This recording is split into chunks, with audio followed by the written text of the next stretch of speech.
Have you ever wondered what it feels like to have 22 years of loyalty rewarded with a knife in the back?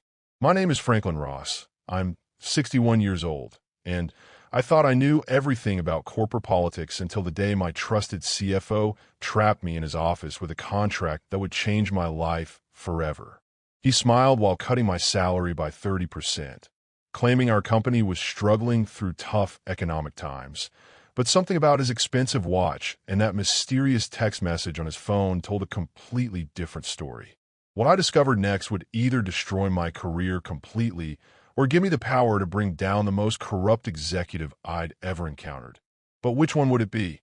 Martin Walsh slammed my new contract down so hard the papers scattered across my desk like fallen leaves.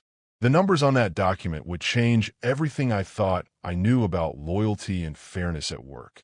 Sign it today, Franklin, or clean out your office, he said, his voice sharp as broken glass. My heart started beating fast like a drum in my chest. After 22 years of building this company's computer systems from nothing, this felt like a punch to the stomach. The salary cut was huge, 30% less money each month. Martin called it necessary because of tough times for Thornton Industries. But something felt wrong about his explanation. His expensive watch caught the light as he tapped his fingers impatiently on my desk. That watch cost more than most people make in 3 months. The board made this decision yesterday, Martin continued, but his eyes wouldn't meet mine. Everyone needs to make sacrifices during difficult periods like these. My mouth felt dry as sand. At 61 years old, finding another job wouldn't be easy. My wife's medical bills from her surgery last year still arrived every month like unwelcome visitors. We needed my paycheck to keep our house and pay for her treatments. Can I have some time to think about this? I asked, hoping my voice sounded stronger than I felt inside. Martin's smile reminded me of a snake showing its teeth. Time is something we don't have much of anymore. The company needs team players who understand sacrifice. He leaned closer, and I could smell his coffee breath. You've been here long enough to know how these things work. The weight of his words pressed down on me like a heavy blanket. He was right about one thing. I didn't know how things worked at Thornton Industries. Maybe I knew too much. My hands shook slightly as I picked up the pen. Each letter of my signature felt like giving up a piece of myself. But what choice did I really have? Walking away meant losing everything my family needed to survive. Smart decision, Martin said, collecting the papers quickly. I knew you'd see reason. As he turned to leave, his phone buzzed loudly against the wooden desk. The screen lit up with a text message that made my blood turn cold.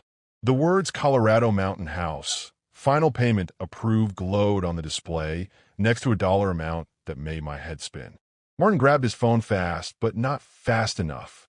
That number was bigger than my entire yearly salary, even before the cut. My brain started working like a computer, adding up facts that didn't make sense together. Economic downturn, I whispered to myself after Martin left my office. The rest of the day crawled by like a wounded animal. Every email I read, every report I filed, every system I maintained felt different now. These computers and networks have been my life's work. I designed every security system, built every database, and created every backup procedure that kept Thornton Industries running smoothly. Walking through the halls, I noticed things I'd overlooked before.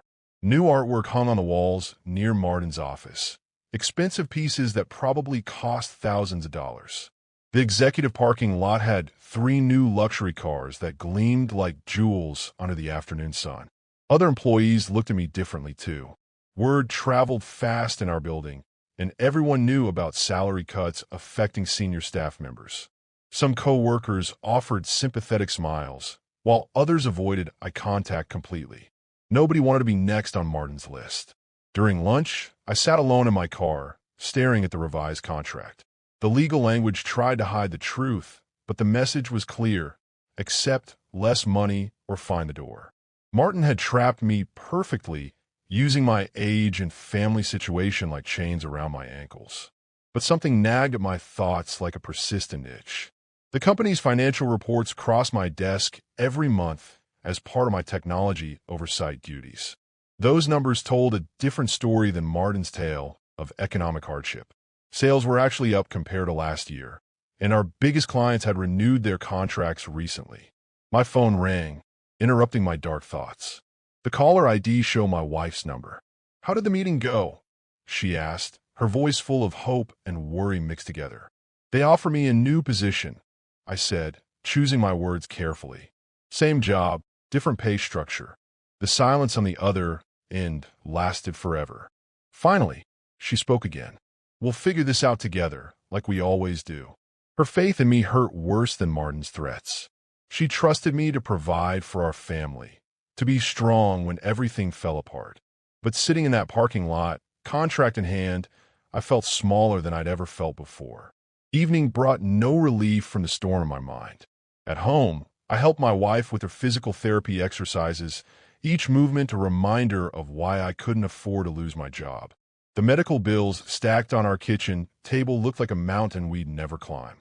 Later, alone in my home office, I opened my laptop and stared at Thornton Industries' network login screen. 22 years of access codes, system knowledge, and technical expertise lived in my memory. I'd built digital bridges and electronic pathways that connected every department in the company. Martin Walsh thought he'd corner me completely. He believed my loyalty and fear would keep me quiet and compliant. But loyalty works both ways, and I was starting to wonder if Thornton Industries deserved mine anymore. The cursor blinked on my screen like a heartbeat, waiting for my next move. Sleep refused to visit me that night, leaving me wide awake and staring at the ceiling like it held answers to impossible questions. By morning, my mind felt sharp as a blade, focused on one burning question. Where was Thornton Industries really getting its money? Martin's expensive text message played in my thoughts like a broken record. Mountain houses and economic downturns didn't fit together like puzzle pieces. Something was hiding beneath the surface of his carefully crafted story, and I intended to find it. The office felt different when I arrived early, before most other employees started their day. Empty hallways echoed with my footsteps as I made my way to the computer server room. This basement kingdom had been my domain for over 2 decades. Every wire, every blinking light, every humming machine responded to my commands. My security access still worked perfectly. Martin hadn't thought to limit my system privileges yet. Why would he? To everyone else, I was just the loyal technology guy who fixed problems and kept networks running smoothly. Nobody suspected that the quiet computer expert might start digging for buried secrets. The financial databases opened like doors I'd unlocked countless times before. But this morning, I wasn't looking for routine maintenance issues or software updates. Today, I was hunting for truth hidden in electronic files and digital records. Martin's expense reports appeared on my screen first. The numbers made my stomach twist into knots. Luxury hotel bills labeled as client meetings in cities where Thornton Industries had no clients. Restaurant charges for amounts that could feed my family for weeks, all marked as business entertainment. Equipment purchases sent to his home address instead of company facilities. Unbelievable, I whispered to the empty server room. But the deeper I dug, the worse it became. Conference trips to expensive resorts where no actual conferences were happening. Consulting fees paid to companies that didn't seem to exist anywhere except on paper. Vehicle rentals for personal vacations charged to Thornton Industries accounts. My hands trembled as I discovered the pattern. Every month, Martin was stealing money from the company in ways both small and large. The Mountain House text message suddenly made perfect sense. He was buying property with money that belonged to Thornton Industries and its employees. The irony hit me like a physical blow. While Martin cut my salary and claimed economic hardship, he was living like a king on stolen funds. Every dollar he took was money that could have prevented layoffs, maintained salaries, or improved working conditions for honest employees. But evidence alone wouldn't be enough to stop him. Martin held too much power, had too many connections with board members and senior executives. I needed something bigger, something that would expose his crimes publicly while protecting myself from his revenge. A new email notification popped up on my screen, interrupting my investigation. The sender's name made my blood run cold. Catherine Frost, one of Thornton Industries' most powerful board members. The message was addressed to Martin, but it had been accidentally copied to the general technology distribution list. Martin, the Barrett matter is handled as discussed. Employee reduction targets for Q3 are confirmed. Proceed with Phase 2 of our arrangement. My brain worked frantically to decode the hidden meaning. Barrett was the last senior employee who'd been forced out before my salary cut. The timing couldn't be coincidental. This wasn't random cost-cutting. It was a planned campaign to remove specific people. Fear crawled up my spine like ice water. If Martin and Catherine were working together to target senior employees, then my salary cut was just the beginning. They wanted me gone completely, probably because I knew too much about company systems and financial processes. The server room suddenly felt too small, too quiet, too isolated. I saved copies of everything I'd found to an encrypted external drive hidden in my desk drawer. If Martin discovered my investigation, this evidence might be the only thing standing between me and complete destruction. Walking back upstairs, I observed my coworkers with new eyes. How many of them knew about Martin's schemes? How many were part of the corruption? And how many were potential victims like myself? Trust felt like a luxury I couldn't afford anymore. Martin appeared near the elevator, talking quietly with Catherine Frost. They looked comfortable together, like old friends sharing private jokes. When they noticed me approaching, their conversation stopped abruptly. "Franklin," Martin called out, his voice artificially cheerful. Perfect timing. Catherine and I were just discussing technology upgrades for next quarter. Catherine's smile felt as warm as winter frost. "I hear you've been with us for quite some time. Such dedication is rare these days." 22 years. I replied carefully, watching their faces for any sign they suspected my morning activities. "Loyalty like that deserves recognition," Catherine continued. "I'm sure Martin values your commitment to the company's success." The words sounded pleasant enough, but something dangerous lurked beneath the surface. They were testing me, measuring my reactions, looking for signs of weakness or rebellion. "I've always believed in doing what's right for Thornton Industries," I said, choosing each word like stepping through a minefield. Martin's eyes narrowed slightly. "Of course you do. That's why yesterday's conversation went so smoothly. Team players understand necessary sacrifices." As they walked away together, I caught fragments of their whispered conversation. Words like schedule, complications, and eliminate risks drifted back to me like smoke signals warning of approaching danger. Standing alone by the elevator, I realized my situation was far worse than a simple salary cut. Martin and Catherine weren't just stealing money. They were systematically removing anyone who might discover their crimes. My knowledge of company systems made me a threat they would eventually need to eliminate. But they'd made one crucial mistake. In their arrogance, they'd given me access to the very tools I needed to fight back. Every database, every backup system, every security protocol I'd built over 22 years was now a weapon in my hands. The elevator arrived with a soft ding, and I stepped inside, my mind already planning the next phase of my investigation.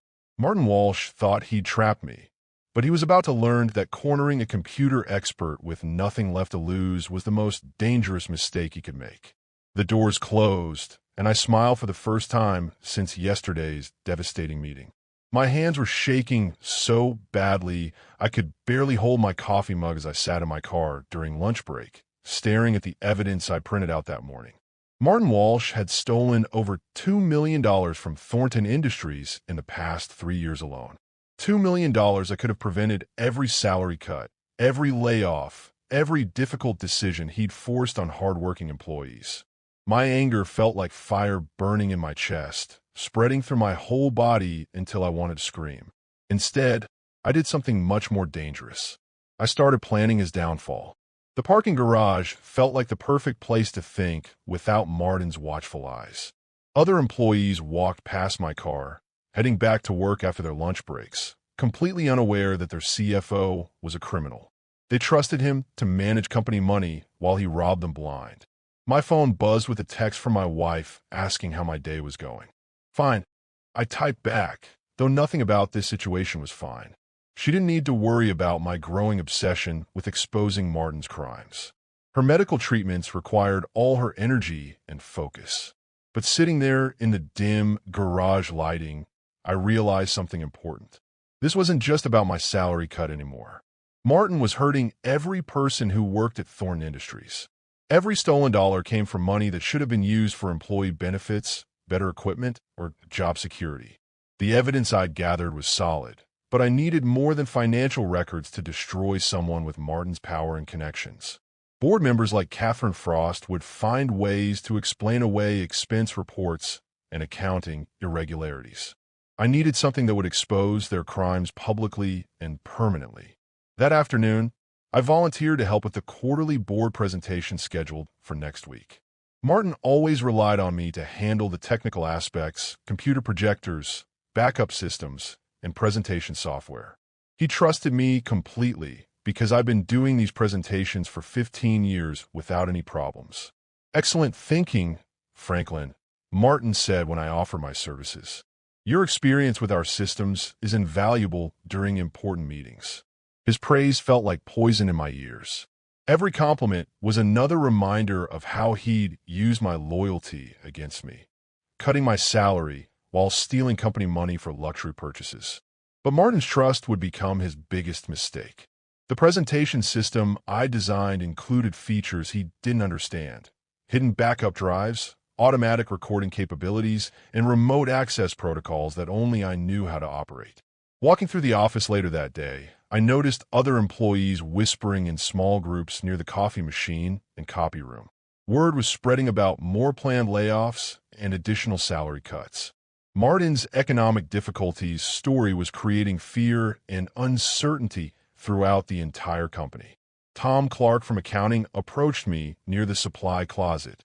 Franklin, can I ask you something privately? His voice was barely above a whisper, and his eyes kept checking to make sure nobody was listening. Sure, Tom. What's on your mind? The financial numbers don't make sense, he said, pulling out a folder of documents. Martin keeps talking about money problems, but our client payments are actually higher this year than last year. Something's not adding up correctly. My heart started beating faster. Tom had noticed the same inconsistencies that had caught my attention. Here was a potential ally, someone else who questioned Martin's official story about company finances. What kind of irregularities are you seeing? I asked carefully, not wanting to reveal too much about my own investigation. Tom opened his folder and showed me several expense reports that made my stomach turn. More evidence of Martin's theft, this time seen through the eyes of someone who understood accounting procedures and financial regulations. These consulting fees don't match any services I can find records for, Tom explained. And these travel expenses are going to places where we don't have any business meetings scheduled. Have you mentioned this to anyone else? I asked. Tom shook his head quickly. Martin controls my performance reviews and salary decisions. But I can't keep quiet about this much longer. It's not right, and it's not legal. Standing in that supply closet, surrounded by boxes of office paper and printer cartridges, Tom and I formed an alliance that would change everything. He agreed to quietly gather more accounting evidence while I continued investigating from the technology side. We need to be extremely careful, I warned him. Martin has powerful friends on the board, and he's already shown he's willing to target employees who might cause problems. Tom nodded grimly. I've worked here for 12 years. This company used to care about doing the right thing. Now it feels like we're just covering up crimes. The rest of the afternoon flew by as I worked on my secret plan for the board presentation. Every technical detail needed to be perfect, every backup system tested and ready. Martin would have one chance to present his lies to the board, and I would make sure that chance became his public confession. But as I prepared to leave work that evening, Martin appeared beside my desk like a shadow. His usual fake smile was gone, replaced by something much more threatening. Franklin, I've been thinking about our conversation yesterday, he said, his voice low and dangerous. I hope you understand how important loyalty is during difficult times like these. Of course, I replied, trying to keep my voice steady while my heart pounded like a drum. Martin leaned closer, and I could smell his expensive cologne mixed with something that reminded me of fear. Good employees know when to ask questions and when to simply do their jobs. Smart employees understand the difference between curiosity and career suicide. The threat was clear as crystal. Keep quiet about anything suspicious or face consequences worse than a salary cut. Martin was warning me that he knew I had access to company information, and he wanted to make sure I stayed silent about anything I might discover. I've always focused on doing my job well, I said, meeting his eyes directly. Martin's smile returned, but it looked more like a wolf showing its teeth. I'm counting on that focus, Franklin. The company needs team players who understand their place. As he walked away, I realized my investigation had entered a new phase. Martin was watching me now, suspicious of my activities and ready to eliminate any threats to his criminal operation. But he made one crucial error in judgment. Instead of scaring me into submission, his threats had strengthened my determination to expose the truth. Next week's board presentation would give me the perfect opportunity to turn his own weapons against him. Martin Walsh cornered me by the elevator the next morning. Moving so quickly, I didn't have time to escape before he was blocking my path to safety. "We need to talk," he said, grabbing my arm hard enough to leave marks. His grip felt like a metal clamp, and his eyes burned with anger I'd never seen before. My office. Now, other employees in the lobby pretended not to notice as Martin marched me toward the executive elevator like a prisoner being led to punishment. My mouth felt dry as sand, and sweat started forming on my forehead despite the building's air conditioning. Martin's office had always intimidated visitors with its expensive furniture and wall-mounted awards. But today it felt like a trap designed to crush anyone who dared challenge his authority. He closed the door with a sound that reminded me of a jail cell slamming shut. "I know what you've been doing," Martin said, walking behind his massive desk like a general preparing for battle. "Someone's been accessing financial records that don't concern them. Someone's been asking questions they have no business asking." My heart hammered against my ribs, but I forced my voice to sound calm and confused. "I'm not sure what you mean. I only access systems related to my technology responsibilities." Martin's laugh sounded like breaking glass. "Don't insult my intelligence, Franklin. After 22 years, I know exactly what you're capable of with those computers." He pulled out a printed report and slammed it down on his desk. The paper showed my login records from the past week, including every database I'd accessed and every file I'd examined. Martin had been tracking my digital footprints like a hunter following prey through the forest. "Explain to me why the technology manager needs to review expense reports and accounting files," Martin demanded, his voice getting louder with each word. Fear crawled up my spine like ice water, but anger was stronger than fear. This criminal had cut my family's income while stealing millions from honest employees, and now he was threatening me for discovering his crimes. "Maybe you should explain why those expense reports show luxury purchases being charged to company accounts," I said, surprising myself with how steady my voice sounded. Martin's face turned red as a stop sign. "You're walking on very thin ice, Franklin. Thinner than you realize." Before I could respond, Martin's office door opened and Catherine Frost walked in like she owned the entire building. Her smile was colder than winter frost, and her eyes looked at me like I was an insect she wanted to crush under her expensive shoes. "Franklin, how wonderful to see you again," Catherine said, but her tone suggested the opposite.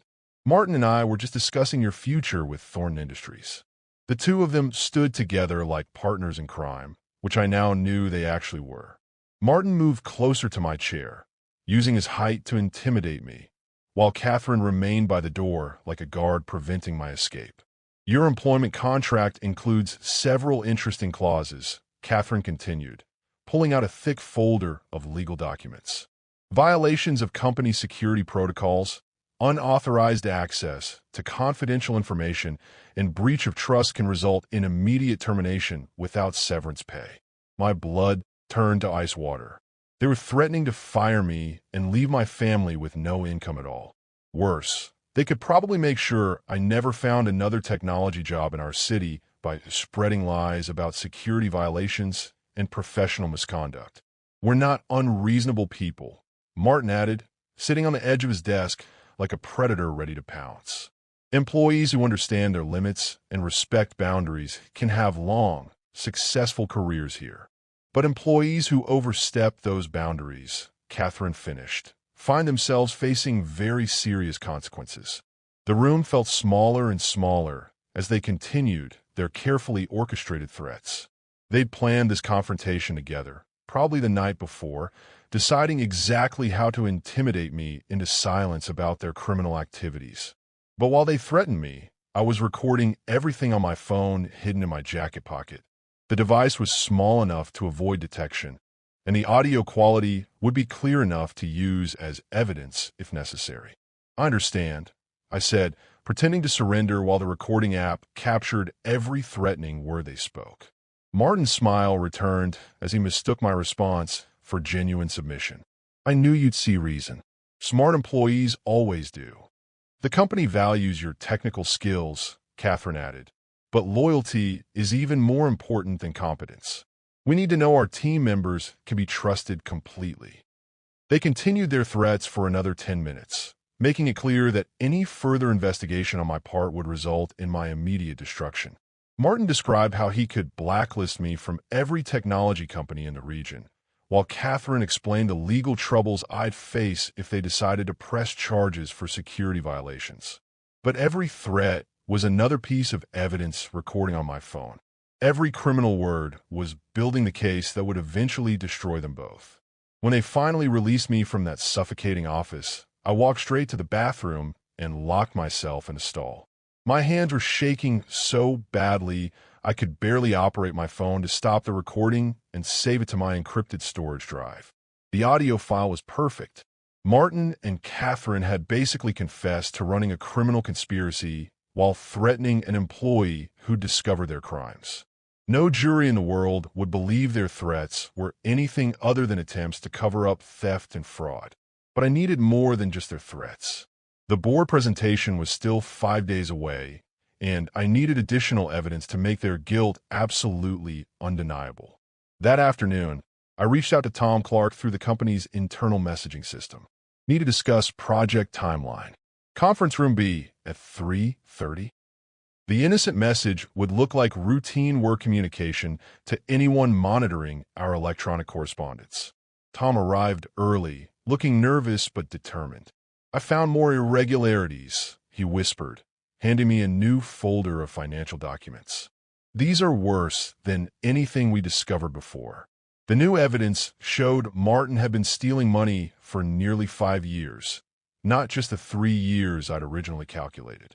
The total amount was closer to $4 million, enough money to fund raises for every employee in the company. There's something else, Tom continued, his voice barely audible. I think they're planning to fire several more senior employees next month. I overheard Catherine talking about cleaning house before the annual audit. My stomach twisted into knots. Martin and Catherine weren't just criminals. They were planning to destroy more innocent families to cover their tracks. Every experienced employee who might notice financial irregularities was apparently marked for elimination. We can't let them hurt more people, I said, making a decision that would change everything. It's time to stop playing defense and start fighting back. Tom nodded grimly. What do you need me to do? Keep gathering evidence, but be more careful than ever, I instructed. And next week, make sure you're in the conference room during Martin's board presentation. You're going to witness something that will change Thornton Industries forever. As we left the conference room separately to avoid suspicion, I felt a strange sense of calm, replacing the fear and anger that had consumed me for days. Martin Walsh thought he'd broken me with his threats and intimidation. Instead, he just made the biggest mistake of his criminal career. The moment Martin clicked his presentation remote, $4 million worth of stolen money appeared on the boardroom's massive screen instead of his carefully prepared financial charts. Gasps echoed around the polished conference table as Thornton Industries' most powerful executives stared at expense reports showing Martin's luxury purchases, vacation homes, and phantom consulting fees. Board members who trusted him for years suddenly saw their CFO for what he really was, a criminal who'd been robbing their company blind. Technical difficulties, Martin stammered, frantically clicking his remote while sweat started forming on his forehead. His confident demeanor cracked like an eggshell as panic spread across his face. Franklin, fix this immediately. But I remained seated calmly at the back of the room, arms crossed, watching Martin's world collapse in real time. I'm afraid this isn't a technical problem, I announced loudly enough for everyone to hear. What you're seeing is the truth about how our CFO has been stealing from Thornton Industries.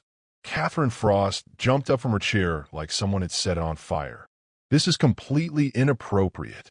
Franklin has obviously sabotaged this presentation with false information. The next slide appeared automatically, showing Martin's text messages about purchasing mountain property with company funds. Then came the emails between Martin and Catherine discussing their plans to eliminate senior employees who might discover their criminal activities. These documents are fabricated, Martin shouted, but his voice cracked with desperation. Someone has obviously created fake evidence to frame innocent people. Board Chairman Robert Hayes stood up slowly, his face pale as winter frost. Martin, are these your credit card numbers on these expense reports?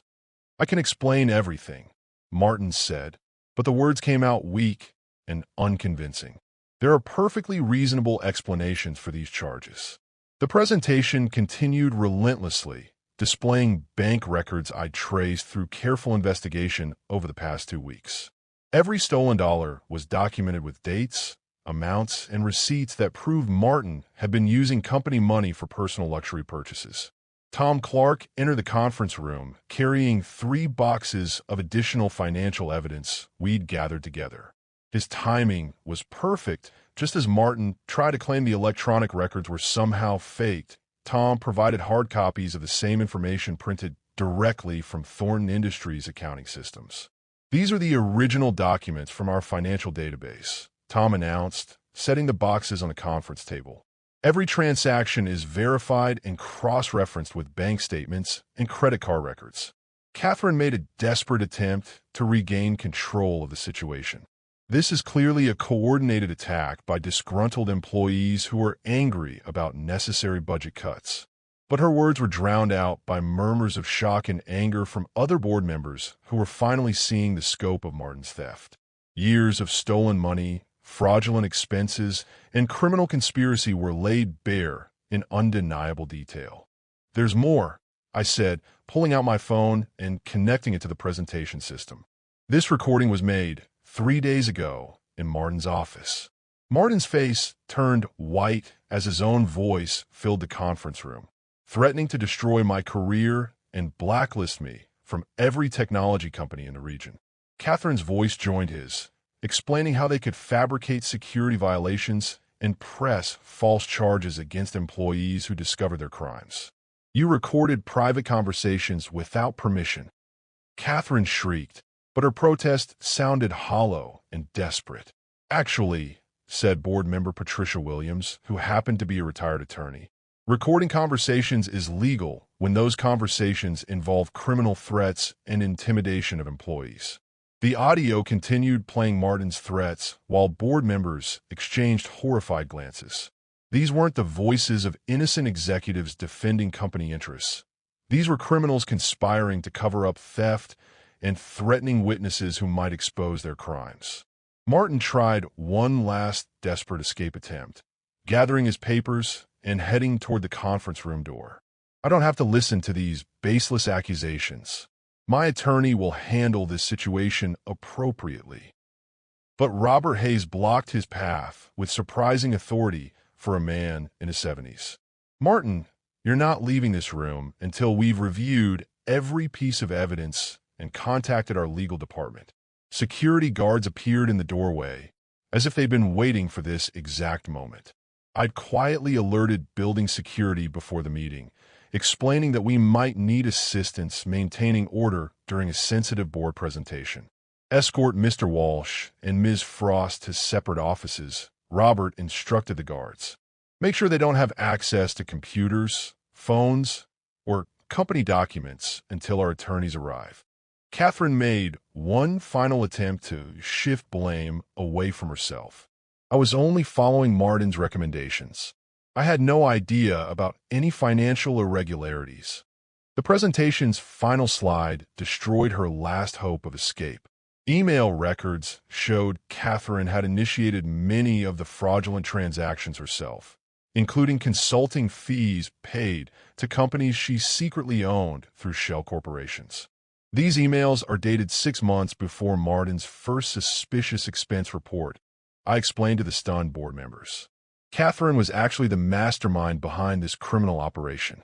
As security guards escorted Martin and Catherine from the conference room, Martin turned back with eyes full of hatred and desperation. "You've destroyed everything, Franklin. This company will never recover from the scandal you've created." "No," I replied calmly. "I've saved this company from criminals who were destroying it from within." The conference room fell silent except for the sound of shuffling papers as board members examined the evidence more closely. Years of theft and conspiracy were finally exposed, but the real work of rebuilding Thornton Industries was just beginning. Robert Hayes approached me with an expression of profound gratitude mixed with deep concern. "Franklin, on behalf of the entire board, I want to thank you for your courage in exposing this criminal conspiracy." "I did what any ethical employee would do," I said, though my hand was still trembling from adrenaline and nervous energy. "Your 22 years of loyalty to this company have been proven beyond any doubt," Robert continued. "But now we need to discuss how to move forward and repair the damage these criminals have caused." Tom Clark was already working with other board members to assess the full scope of Martin and Catherine's theft. Preliminary calculations suggested the company could recover most of the stolen money through insurance claims and asset seizures. As the meeting concluded, I felt a strange mixture of exhaustion and satisfaction. Justice had been served, but the cost in terms of company reputation and employee trust would take years to repair. Walking out of that conference room, I knew my life at Thornton Industries would never be the same again. 3 months later, I sat behind a mahogany desk that used to belong to Martin Walsh, reviewing financial reports as Thornton Industries' new chief financial officer with a salary triple what I'd been making before Martin's devastating pay cut. The irony wasn't lost on me. Martin had tried to destroy my career and ended up handing me his job instead. Sometimes justice works in mysterious and satisfying ways that nobody could predict or plan. My first official act as CFO had been implementing transparency protocols, ensuring no employee would ever again face the financial abuse and workplace intimidation that Martin had inflicted on so many people. Every expense report now required multiple approvals, and all company purchases were automatically reported to the board. Tom Clark knocked on my office door, carrying another stack of recovery documents. The insurance company approved another claim, he announced with a smile that had become common around Thornton Industries lately. "We're getting back $200,000 more that Martin stole." "Excellent news," I replied, reviewing the paperwork that would help restore employee benefits and salary levels. "How many people will this help?" 15 employees will get their full salaries restored next month," Tom said, consulting his notes. "And we can finally approve the healthcare improvements that were delayed because of Martin's fake budget crisis." The past 3 months have been a whirlwind of legal proceedings, insurance claims, and corporate restructuring. Martin and Catherine were both facing federal charges for fraud, embezzlement, and conspiracy. Their trial was scheduled for next year, and prosecutors expected long prison sentences given the overwhelming evidence we provided. Thornton Industries had become a case study in corporate corruption and employee whistleblowing. Business schools were using our story to teach future executives about ethical leadership and the importance of financial transparency. My wife arrived for our lunch appointment, looking healthier and happier than she'd been in years. Martin's salary cut had been devastating to our family finances, but my promotion to CFO meant we could finally afford the best medical treatments and therapy programs for her recovery. "How's the most famous CFO in the city doing today?" she asked, giving me a hug that reminded me why I'd fought so hard to protect our family's future. Just another day fighting corporate crime and promoting workplace justice. I joked, though the truth wasn't far from that description. The local newspaper had written several articles about my role in exposing Martin's criminal conspiracy. Other companies were reaching out for advice about preventing similar fraud, and I'd been invited to speak at conferences about employee rights and corporate accountability. But the most satisfying part of my new position was helping other employees who'd been hurt by Martin's crimes. We discovered 17 people whose salaries had been unfairly cut or whose benefits had been eliminated to cover Martin's theft. Every one of them received full compensation plus interest for their losses. Robert Hayes stopped by my office that afternoon to discuss the quarterly board presentation. I have to admit, Franklin, these meetings are much more pleasant when we're discussing legitimate business instead of covering up criminal activities. Transparency makes everything easier. I agreed, pulling up the honest financial reports that showed Thornton Industries' actual performance.